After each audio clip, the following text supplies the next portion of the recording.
What is up YouTube, and welcome to this American Horror Stories episode 4 breakdown, recap and review. Judging by the reaction online, the show has not been received that well, and I feel that the opening two-parter did leave a bad taste in a lot of people's mouths. However, in my breakdown of episode 3, I did say that I thought this was good, and I really enjoyed episode 3 despite not liking episode 1 and 2. But this episode was really cool, and it was a nice surprise to see Kevin McHale turn up, and I don't think I've seen him in anything other than Glee. But the show opens with an influencer house parody, which is so very good. I felt like I was watching Jake or Logan Paul's vlogs in 2016-2017. Not that I was watching them back then. Yeah, I did. I was pretty bored back then. These houses exist in real life, and there are countless ones now in the template of the Sidemen house or Jake or Logan Paul's house, but this is focusing more on the American style, like the Hype House, the Sway House, and even that really cringe UK one, the Wave House. If you want to laugh, really do check out the Wave House intro, and boy, that is something cringe. I reject them from the UK. This crew, the Bro House, are nowhere near as wild as the real ones in my opinion, and I think we're at that point where satire is nowhere near going to be as crazy as real life. We meet Wyatt, Zin, Barry and James. Zin is quite clearly a composite of Jake and Logan Paul and some of the others, like that guy who had the TikTok versus YouTube boxing fight. I can't even remember his name, nor do I care. With the others being secondary to him, Jake was actually accused of bullying his content creator housemates, and a few did come out. I mean, I don't know why I keep up on this. I just am addicted to Drama Alert and Scarce's videos. I thought we were going in a different direction with Barry being sidelined and being forced to be behind the camera, which is we got from his piece to camera. I expected Barry to be the one killing them. In reality, we got him becoming almost the final guy, almost. However, we get a mismatch of Black Christmas and the movie Silent Night, which features a Santa-dressed killer, with the former being a murder taking place around Christmas. It's 5 days before Christmas here, and the guys are camping out in a place that is iconic in cinema, being the location of the drag race in Greece and the car chase in Terminator 2.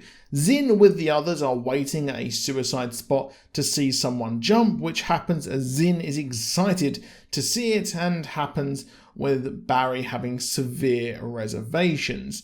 This is a clear reference to Logan Paul's infamous visit to the suicide forest, where he filmed someone who had just committed suicide while wearing an Alien from Toy Story hat and was joking around about it. Of course, I'm sure you all know what happened. It was the biggest influence moment in all time. It led to the adpocalypse, but it would also lead to Logan Paul being cancelled heavily. And this does actually happen to the guys in the show.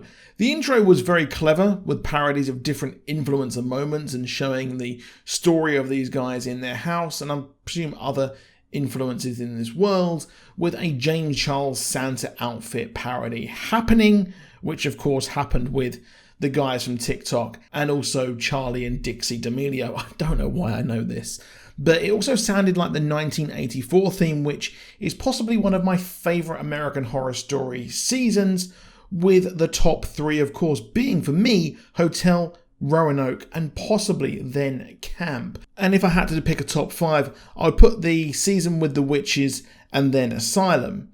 Now, some have hated these guys, and I've seen a lot of people say online they really didn't like them, which, that's the point, they're awful people. And I think that Barry was the only good one, but things did go too far, and he was being gaslit by Zin. Now, they hold a Christmas party as Barry and Zin argue about uploading the video, with Barry referencing PewDiePie and other controversies. But Zin rightly says that they bounce back, but Zin, not everyone, bounces back like Logan and PewDiePie, as he does a crazy stunt in defiance and uploads the video as they are advertised by Kraken energy drink, which is really weird seeing Kraken, because in the UK Kraken is a very delicious spiced rum. They are laughing and joking and self-congratulating themselves here, but the guests are disgusted and walk out. They don't realise what they've done until they are cancelled the next day, with Brohouse's over party trending on Twitter.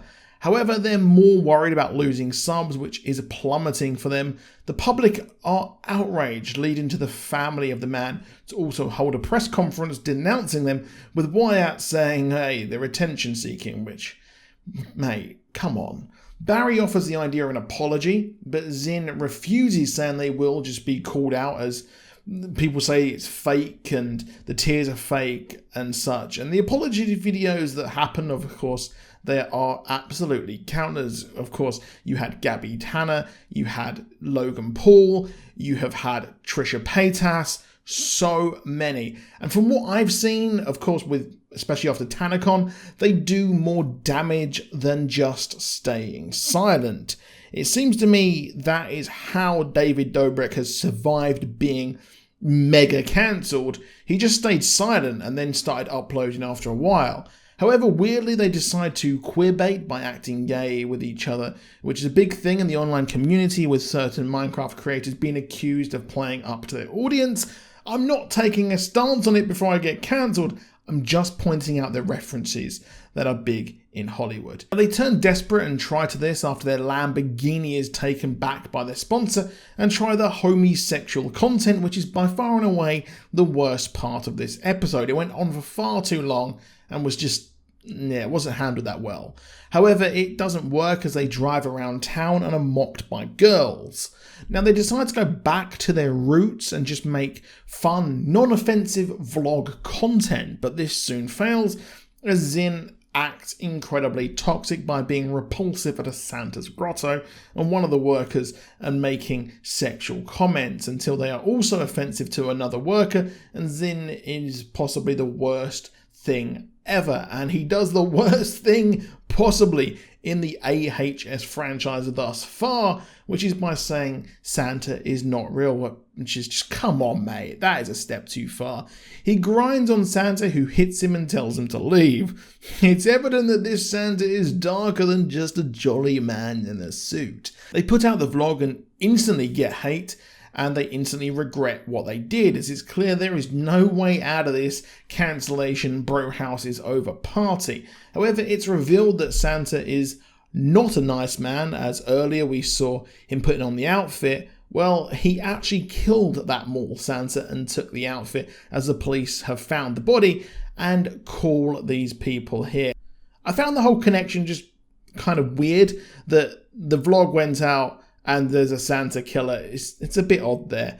But they are asked to come to the station with the unedited footage so they can ID the man under the beard. Now, Wyatt is killed by this Santa who has been uploading the footage to their account, and instantly they are redeemed in the public's eye, showing the fickle nature of cancellations.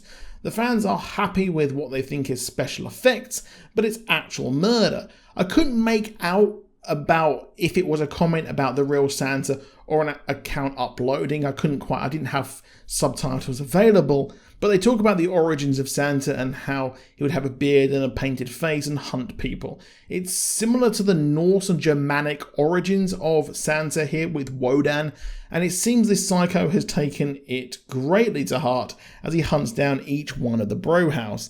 He takes Zin out darkly by electrocuting him, and it's weird as I thought he was the main character. Danny Trejo does a great job portraying the dark menace and conducting these murders.